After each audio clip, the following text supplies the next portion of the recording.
Hello, and welcome to the Dr. Money Matters podcast, the show where we discuss important financial topics that were never covered in med school. I'm your host, Dr. Tarang Patel.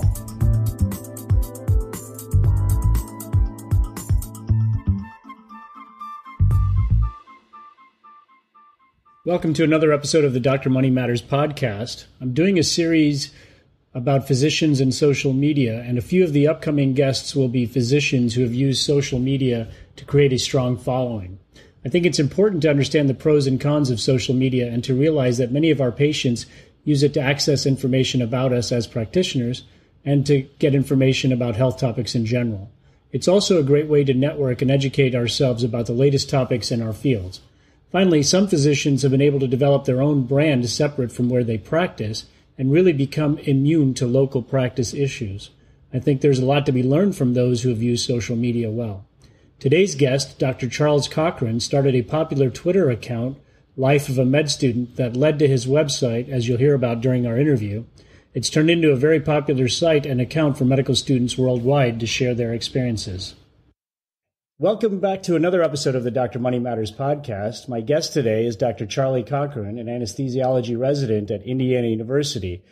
But many of you may know him better from the website he started, Life as a Med Student. It's a very popular website with the pre-med and medical student community, and Charlie's also got over 50,000 Twitter followers on his Twitter profile. Charlie, thank you for appearing on this podcast. Thanks for having me, Trang. I'm excited to be a part of this. Welcome. So let's talk a little bit about your background. Where are you from, and where did you go to school and train? Just tell me a little bit about your background. Sure. So I'm kind of the stereotypical small-town Indiana boy. I've done all my education and training in Indiana and was happy to stay here for residency. I grew up near Bloomington, Indiana, in a small town called Spencer, then went over to Indiana State in Terre Haute for my undergrad, then continued on at IU for medical school, and then 4 years later, I'm finishing up my anesthesia residency with IU as well. It's been a pleasure to stay in the state for my education, and now I have a job lined up back in Terre Haute, kind of where it all began.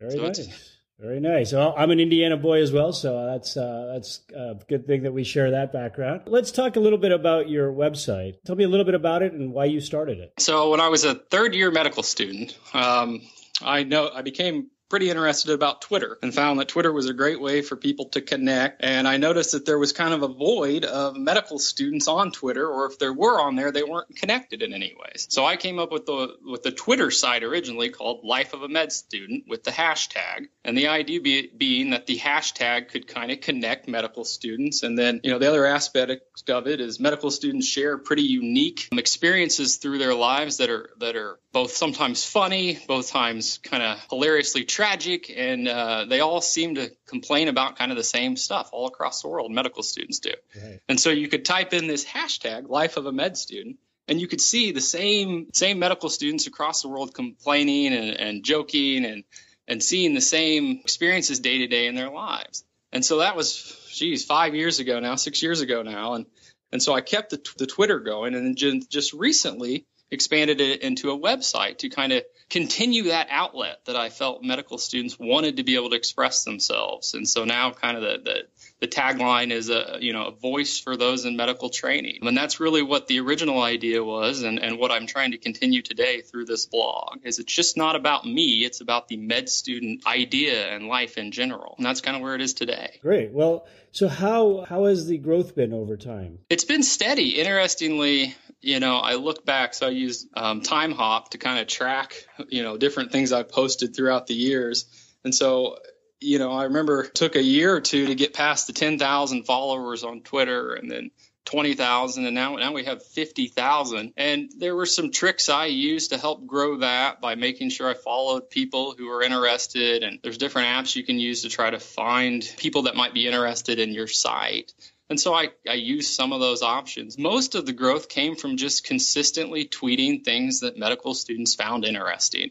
And then, if they liked it, they'd share it, they'd retweet it, other medical students would find it. And then, eventually it's gotten to where there's, certainly a lot of people that follow that aren't medical students or were medical students and still relate to the experience or are interested in seeing what medical students go through. And so that's kind of helped propel the growth. Beyond the Twitter site, the website itself started last basically August and went from, just a few thousand views a day to now or a few thousand views a month to, now we get, I think last was about 15,000 views last month.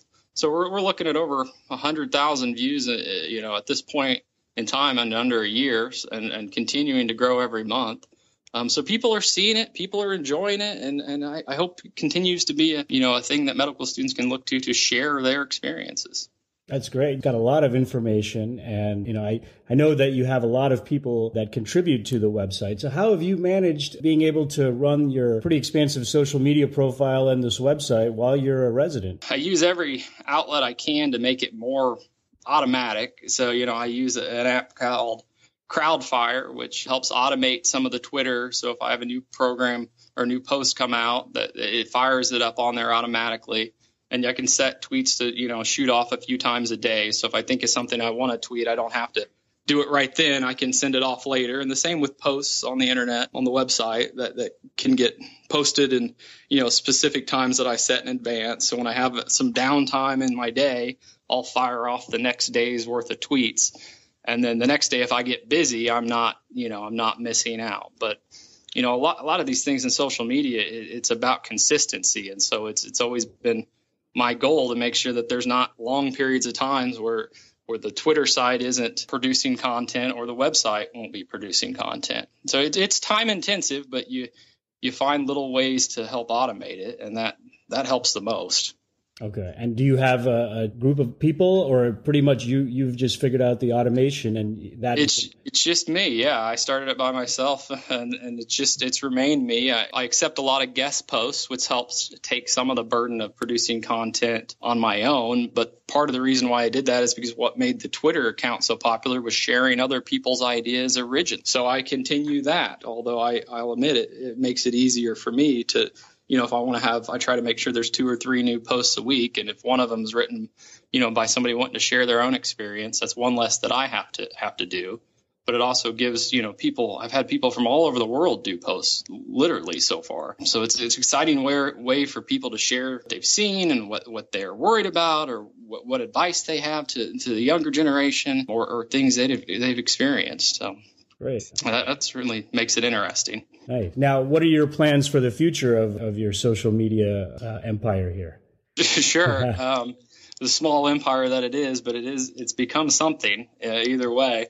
I hope to continue it. I with the website, just this last month, it went a complete facelift and I moved from kind of the baby steps of WordPress.com to now it's a full-fledged independent WordPress.org ran site. So it gives me a little bit more independence on it there and, kind of has a more professional look now. And then in the future, I hope to add a forums section, maybe over the summer that'll allow students to kind of communicate together on the site and not just through the Twitter experience itself. But I plan to continue it. It's interesting. It keeps me connected to the pulse of medical students, and I think it keeps me kind of in tune with what's going on in the medical world, and I very much enjoy it. Great. And something I plan to continue doing even as I transition out of academic medicine, so to speak. Right. What are the most common issues that you see that medical students are voicing over the last 5 years of your Twitter following and your website? Sure. And I'm sure any of your followers will say it hasn't changed much in the years, but,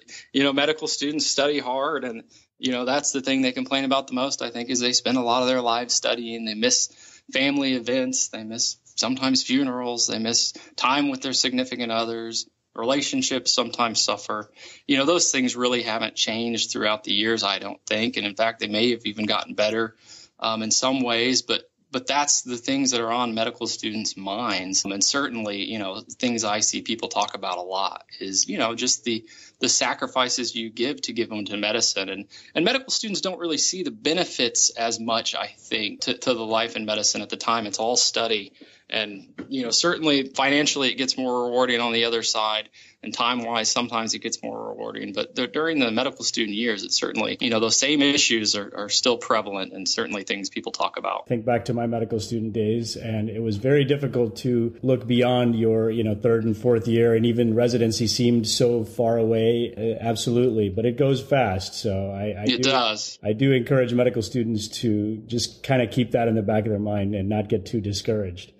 And people always argue what's better, medical school or residency. I mean, you might work more hours in residency, but I think there was one time studying for step one, I didn't leave my apartment for about 7 days. And now I leave my house every day. So I always tell them things get better in residency. They might not get easier, but I think they get better. And at least you're in the field that you can see yourself practicing for the rest of your career. So yeah. Definitely. I mean, I don't know the Krebs cycle anymore, and I don't have to know it anymore.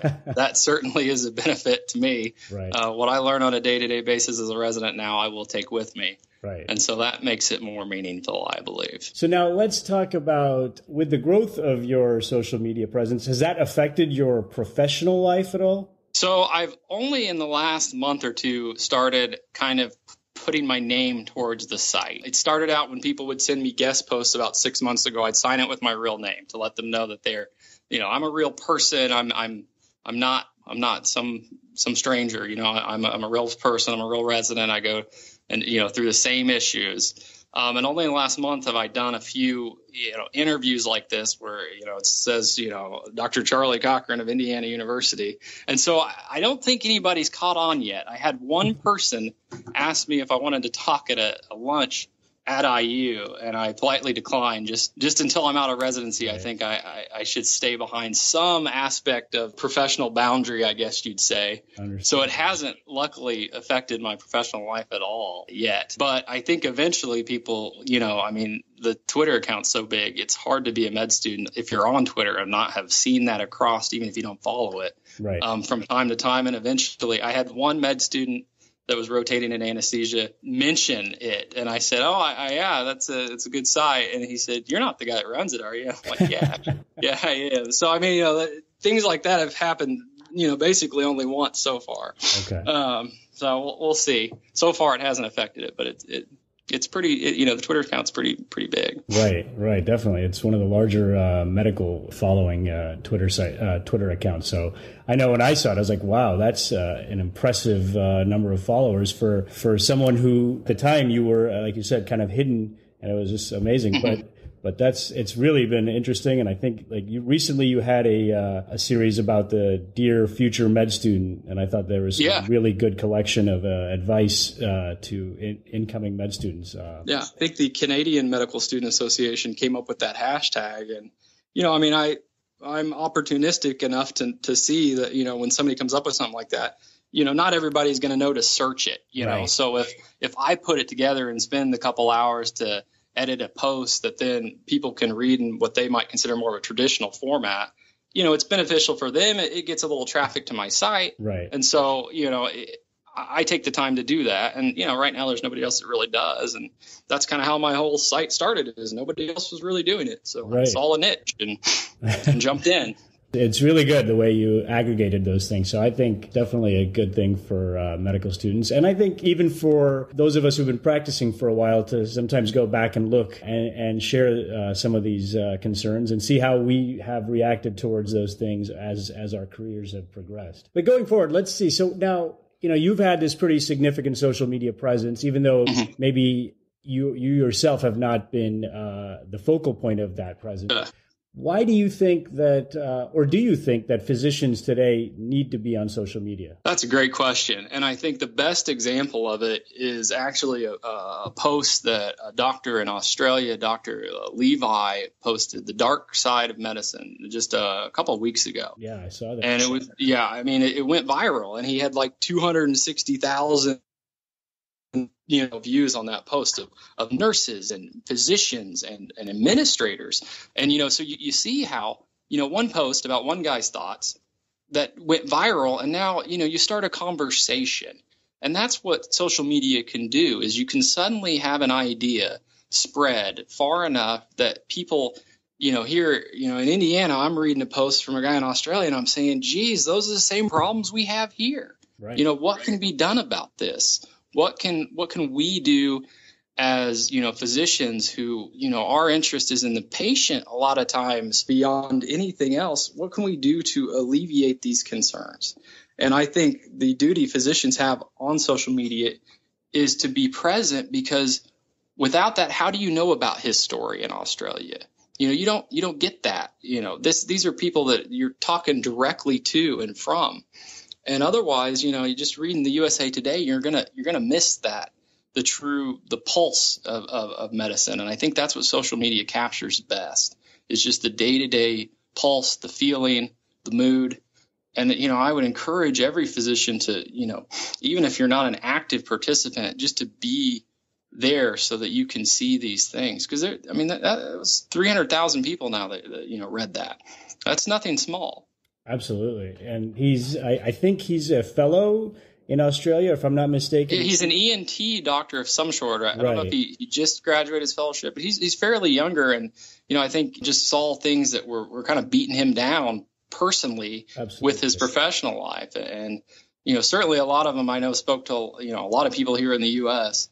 And if you read that stuff, it gets you a better idea that we can, as physicians, kind of band together and deal with some of these issues that we face. Definitely. Yeah, I encourage the listeners to Google his post. I'll put it on my show notes, but it's Dr. Eric Levi, and he talks about the dark side of medicine, but it's a really, really good article. This is a financial podcast. So let me ask you this. What impact, if any, has your social media presence had on your finances? Yeah, it's interesting.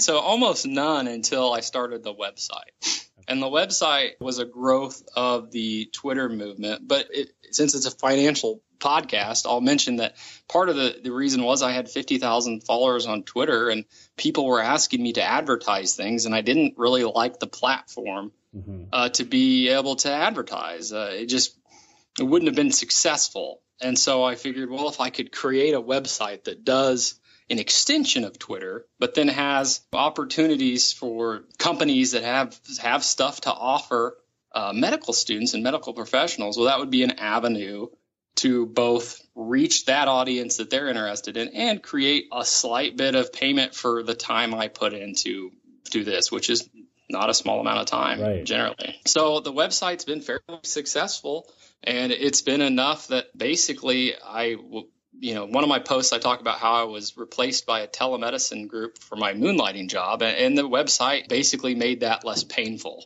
It didn't really replace all the income, but it made it less painful, I'll say. And so going forward, if this website pays for one vacation that I take a year, in a modest Indiana resident salary, then it's something. I mean, I started it, I was able to basically save enough that I have a solo 401k for it, so it's a little bit, so it's enough for me to kind of explore my own entrepreneurship spirit, so they say.